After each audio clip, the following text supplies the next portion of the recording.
عسلامة يا جماعة الكل. Donc à partir de maintenant je vais vous montrer كيفاش نعملوا toute l'application هذه to do list. معناها كيفاش نخدموا add task، كيفاش نخدموا delete task update task.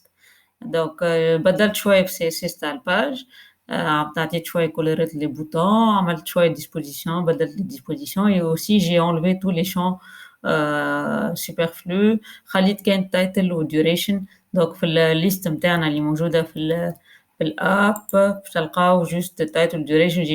J'ai ajouté par contre un ID pour avoir un identifiant de chaque task اللي باش تصلح لنا برشا في الديليت وفي الابديت. donc juste باش نوريكم اللي هي تخدم. donc learn CSS duration نتاعها par exemple 120 minutes add task. donc زدناها هوني. نحب نفسخ learn node donc je clique ici. نحب نبدل learn CSS donc learn CSS2 par exemple et la durée c'est 100 minutes au lieu de 120. نعمل update donc تتبدل هوني. donc هذا البوت دي بروشين فيديو. كيفاش باش نعملوا الحكاية هذيا؟ donc لازمنا نشوفوا كيفاش يخدموا les événements. خاطر توا مادام عندنا les props و state نجموا نعملوا برشا حاجات entre autres la gestion des formulaires avec React. donc باش نخدموا في الفيديو هذايا على add task. donc كيفاش باش نجيريو les inputs هذوما. donc جوست قبل ما ننسى donc لو لين تاع الكود اللي باش تراوه توا الكل موجود. باش نحط لكم لين جيت هاب في الديسكريبشن تاع الفيديو هذا، تنجموا تهبطوه وتنجموا تكزيكوتيو تعملوا npm install ومن بعد npm start وتكزيكوتيو الكود اللي باش يفسروا الكل. donc كان نمشيو لتاسك فورم. تاسك فورم شنو فيها؟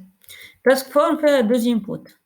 donc vous allez donc je vais commenter les parties qui ne sont pas utilisées jusqu'à maintenant et je vais vous expliquer petit à petit à quoi ça sert les parties que j'ai mis en commentaire. donc attendez, donc, j'ai pas besoin de ça, j'ai pas besoin de ça et voilà. Mais, donc la gestion des formulaires chez React, on va appliquer ce qu'on appelle control de form. On va contrôler le formulaire interne, les inputs à le formulaire interne à travers le state. كيفاش؟ donc كل input, par exemple on a l'input title, il va être associé à une variable de state. donc اسمه title, il vaut mieux avoir une variable qu'on va appeler title et faire une valeur par défaut qui est le champ vide. que va faire l'événement en change? donc كيفاش يخدم ça les événements؟ كيفاش يخدموا les événements في React؟ قلنا les événements في React il accepte un callback هوني. معناه كنت نجم نعمل handle title.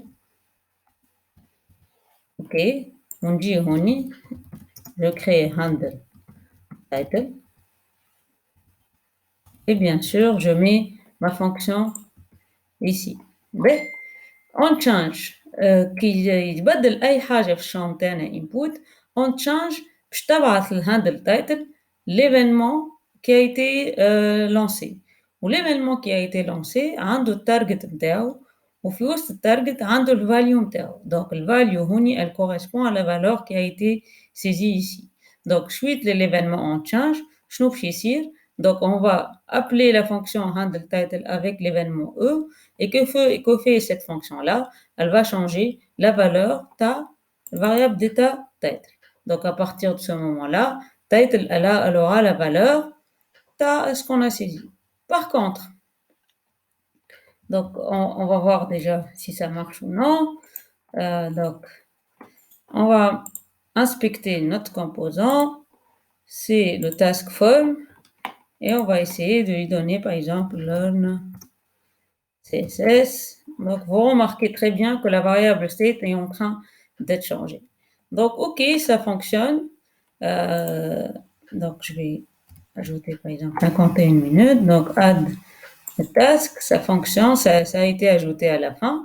mais donc il y a معناتها حاجة صغيرة لازمنا نفهموها اللي هي الفالور par défaut تاع الانبوت. باش نفسروها في الفيديو juste